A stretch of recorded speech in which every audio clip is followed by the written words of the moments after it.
जय हिंद बच्चों। आज हम फिर से हिंदी का अगला टॉपिक पढ़ते हैं।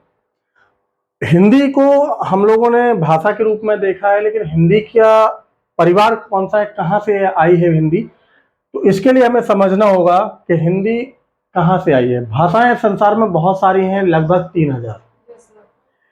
जब संसार में 3000 भाषाएं हैं, तो हमारी भाषा जो हिंदी है, इसको कहाँ से लाए, कौन लाया, कैसे लाए, इसके लिए हमें समझने के लिए इसका परिवार देखना पड़ता है, वंशावली देखनी पड़ती है। तो हिंदी की वंशावली में हम लोग को पता चला कि भाई परिवार अभी तक हमारे भारत में 4 थे। भाषा के आधार पर 4 भाषाओं के आधार पे थे। सबसे बड़ा परिवार था भारतीय परिवार, इसी को हम लोग इंडो यूरोपियन परिवार भी कहते हैं। इसके अलावा 3 परिवार और हैं, द्रविड़ है, ऑस्ट्रिक है, चीनी तिब्बती परिवार है। सबसे बड़ा परिवार भारतीय यानी कि इंडो यूरोपियन परिवार जो है, भारोपीय परिवार कहा जाता है इसको। जब ये भारोपीय परिवार है तो इसकी शाखा कौन सी थी? भारोपीय परिवार की शाखा क्या है? भारतीय परिवार इंडो यूरोपियन परिवार की जो शाखा है, भारतीय ईरानी शाखा है। समझने की जरूरत है, इसमें कंफ्यूज होने की जरूरत नहीं है। भारोपीय परिवार की शाखा कौन सी है? भारोपीय परिवार की शाखा जो है भारतीय ईरानी शाखा है। भारोपीय परिवार की उपशाखा कौन सी है? भारोपीय परिवार की उपशाखा भारतीय आर्य उपशाखा है। ठीक है, शाखा भारतीय ईरानी, उपशाखा भारतीय आर्य। इसकी एक भाषा है, मात्र एक भाषा है ये हिंदी। ऐसा नहीं है कि भारोपीय परिवार में सिर्फ हिंदी ही है, और भी भाषाएं हैं। इन भारतीय ईरानी शाखा के अंदर एक भाषा है हमारी हिंदी, बस। ऐसा नहीं है कि भारतीय यानी कि इंडो यूरोपियन का मतलब ये होगा कि हिंदी, उसमें कई सारी परिवार हैं, और भी चीजें हैं और भाषाएं हैं, लेकिन उनकी एक भाषा मात्र हमारी हिंदी है। ठीक है, सबसे बड़ा परिवार है। 73% लोग इसी 73% परिवार यानी कि भाषा इसी से बनी हुई है। अब इस भाषा को यानी कि भारतीय आर्य उपशाखा यानी कि भारतीय जो आर्य भाषा है, इसके लिए हम लोगों ने 3 पैटर्न बांटे थे। इसके लिए बहुत ही अलग पैटर्न चलेगा, अगर हम लोग इस पे चलेंगे तो बहुत लंबा प्रोसेस हो जाएगा, इसके लिए हम नेक्स्ट वीडियो बनाएंगे। लेकिन अब हिंदी की जो बात आ रही थी कि हिंदी का परिवार को हमने पहचान लिया।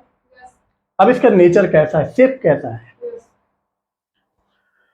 हिंदी का शेप यानी कि आकृति जो है वियोगात्मक है। आकृति कैसी? वियोगात्मक है, इसी को विश्लिष्ट भी बोलते हैं। ठीक है, हिंदी की उपभाषाएं कितनी है? उपभाषाएं, हिंदी की उपभाषाएं हैं बेटा 5। इधर पे कोई कंफ्यूजन होने की बात नहीं है।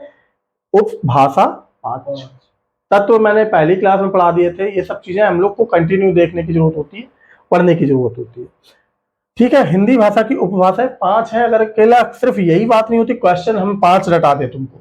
अगर क्वेश्चन आ जाए कि 5 भाषाएं कौन कौन सी, निम्न में से 5 भाषाएं कौन कौन सी हैं, एक अगर कंफ्यूजन करने के लिए कोई हटा दे तो हम लोगों का 1 नंबर चला जाएगा। कंपटीशन में 1-1 नंबर बहुत वैल्यूएबल है। भारतीय हिंदी जो है, इसकी उपभाषाओं में 5 हमेशा याद रखना: राजस्थानी, पश्चिमी, पूर्वी और बिहार पहाड़ी। राजस्थानी, पश्चिमी हिंदी। पश्चिमी लोकेशन आप लोग को दिशाओं में भ्रमित नहीं होना है, क्योंकि हम लोग को विषय सारे ही पढ़ने होते हैं। ये होता है, देखिए पश्चिमी को बोर्ड दिख रहा है ना, अगर ये पूरी लाइन हम लोग ऐसे बिठा दें तो पहला अक्षर हम लोग यहीं लिखते हैं, आपको दिख रहा होगा पहला अक्षर, देखिए पहला, और ये हो गई हमारी यहाँ पे पूरी लाइन,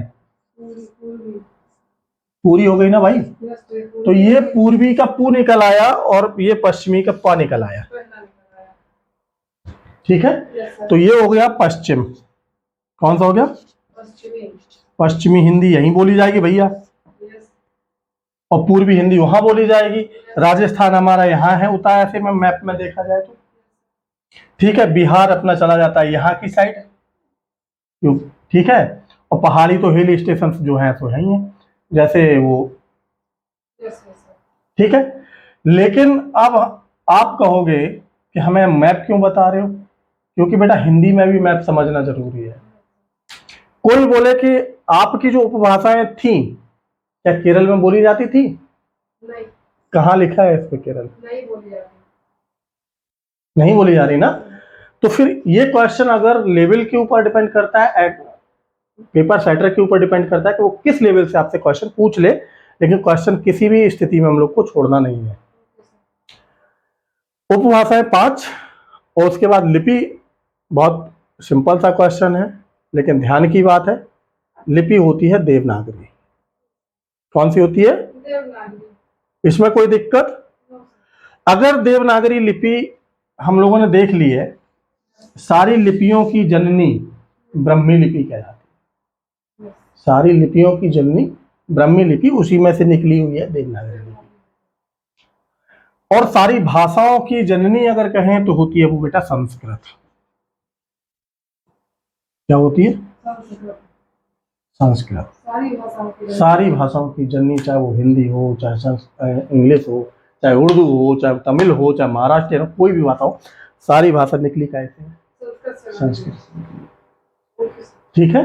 अब इसका विकास क्रम हम लोग आपको नेक्स्ट वीडियो में कोशिश करेंगे कवर अप करने की, क्योंकि इसके बाद पाली आई, प्राकृत आई, फिर अपभ्रंश आई, अवभट्ट आई, फिर ऐसे आके प्रारंभिक हिंदी तक पहुंचते हैं हम लोग। इसका एक थोड़ा सा प्रॉपर वीडियो बनाना पड़ेगा, लेकिन इतना बात याद रखना कि सारी भाषाओं की जननी हिंदी की संस्कृत ही होगी। संस्कृत भाषा एक मदर लैंग्वेज कही जाती है। हाँ, ठीक है। Thanks for watching.